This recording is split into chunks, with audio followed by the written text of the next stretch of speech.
وہ عبادت گزار شخص سڑک کے کنارے اللہ کے حضور سجدے کی حالت میں پڑا ہوا تھا، اللہ کے حضور جھکا ہوا تھا۔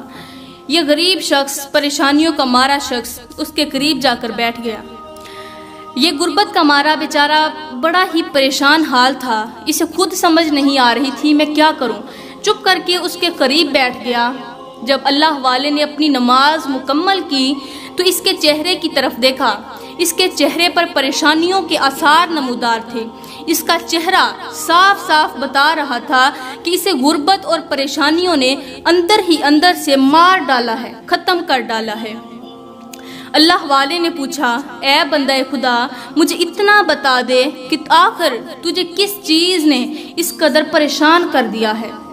تو وہ شخص رو کر عرضی کرنے لگا کہ اے اللہ کے بندے، اے نیک بندے، مجھ سے میرا حال پوچھنے والے، میں دنیا کی تنگیوں کا گھیرا ہوا ہوں، مجھے غربت کے دلدل میں پھنسا دیا گیا ہے۔ پتہ نہیں مجھ سے کون سی غلطی ہوئی ہے جس کی وجہ سے میں اس قدر غریب ہوں کہ نہ خود کھا سکتا ہوں، نہ بیوی بچوں کو کھلا سکتا ہوں، تو میرے پاس نہ کھانے کے لیے کچھ ہے، نہ پینے کے لیے کچھ ہے۔ اس کی یہ چھوٹی سی عرضی سننے کے بعد اس اللہ والے نے مٹھی بھر مٹی اٹھائی، اس کی جیب میں ڈال دی۔ ایک مٹھی بھر مٹی مطلب ایک مٹھی بھر کر مٹی اٹھائی اور اس کی جیب میں ڈال دی۔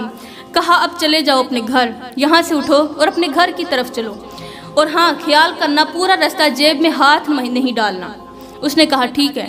وہ غریب شخص وہاں سے اٹھا اور گھر کی طرف چل پڑا۔ راستے میں سوچتا ہو رہا کہ آخر اس اللہ والے نے مٹی میری جیب میں کیوں ڈالی، لیکن ہاتھ بھی نہیں ڈال سکتا تھا، لہٰذا وہ گھر پہنچا۔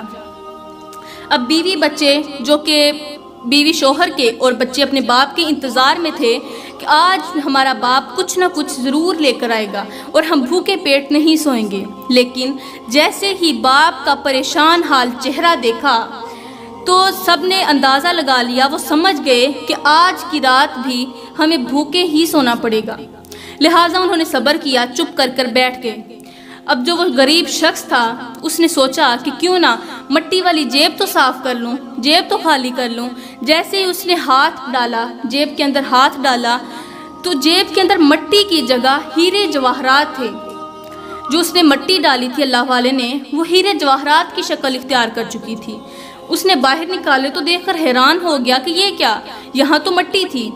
وہاں سے الٹے قدم واپسی اسی اللہ والے کے پاس گیا اور عرض کرنے لگا، اے اللہ کے نیک بندے، مجھے اتنا بتا دے کہ جو تو نے مٹی ڈالی تھی وہ ہیرے جواہرات کی شکل کیوں اختیار کر دی؟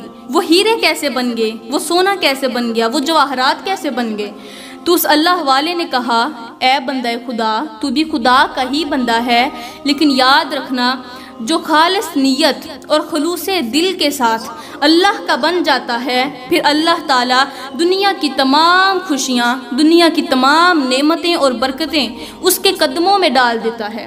تو یوں سمجھو خالص دل اور خالص نیت کے ساتھ میں اللہ کا بن چکا ہوں، لہٰذا میں نے جو کچھ آپ کو عطا کیا وہ اپنے قدموں میں سے ہی عطا کیا ہے۔ سبحان اللہ۔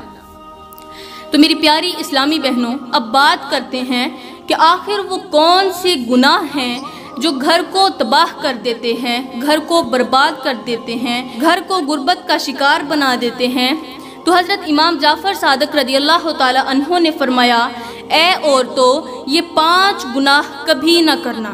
جس گھر میں یہ 5 گناہ کیے جاتے ہوں، شوق سے کیے جاتے ہوں، عورتیں یہ 5 گناہ کرتی ہوں، تو وہ گھر جلد ہی اللہ کے غضب کا نشانہ بن جاتا ہے۔ اور یاد رہے کہ جو چیز اللہ کے غضب کا نشانہ بن جاتی ہے وہ جلد از جلد تباہ و برباد ہو جاتی ہے۔ تو آپ نے فرمایا کہ پہلا گناہ، کسی بھی کام کے آغاز میں بسم اللہ نہ پڑھنا۔ بسم اللہ کا مطلب ہے اللہ کے نام سے شروع، اور جس کام کی ابتدا بسم اللہ سے کی جاتی ہے اللہ تعالیٰ اس کام میں ضرور برکت ڈالتا ہے، اور جس کام کے آغاز میں بسم اللہ نہ پڑھی جائے، جس کام کا آغاز، جس کام کی ابتدا بسم اللہ سے نہ کی جائے، تو اللہ تعالیٰ اس کام سے برکت چھین لیتا ہے، برکت اٹھا لیتا ہے، اور اس کام میں شیطان کا ہاتھ ہوتا ہے۔ یہ یاد رہے کہ جس کام میں شیطان کا ہاتھ ہو تو وہ چیز برکت سے آگ کر دی جاتی ہے، مطلب اس میں سے برکت چھین لی جاتی ہے۔ لہٰذا اگر تم اپنے گھر میں، اپنے مال میں، جائیداد میں، دولت میں، پیسوں میں برکت چاہتی ہو، رزق میں برکت چاہتی ہو، تو ہر کام کے آغاز میں بسم اللہ ضرور پڑھنا۔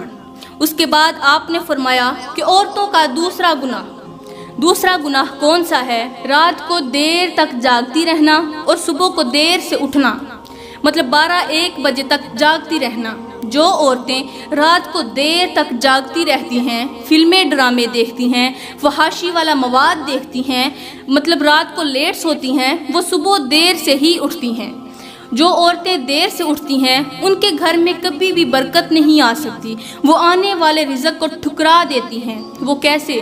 اللہ تعالیٰ صبح نماز فجر کے وقت زمین پر فرشتوں کو اتارتا ہے، ان فرشتوں کے ہاتھ رزق اور انہی کے ہاتھوں پیسے، دولت، وہ دے کر انہیں زمین پر اتارتا ہے۔ دعا مانگ رہے ہوتے ہیں تو وہ فرشتے اللہ تعالیٰ کے حکم سے انہیں رزق وسیع عطا کرتے ہیں، حلال رزق عطا کرتے ہیں، ان کے گھر میں برکت ڈال دیتے ہیں۔ اور جو کمبخت لوگ اس وقت سو رہے ہوتے ہیں، اللہ تعالیٰ ان کے گھر سے برکت کو اٹھا لیتا ہے۔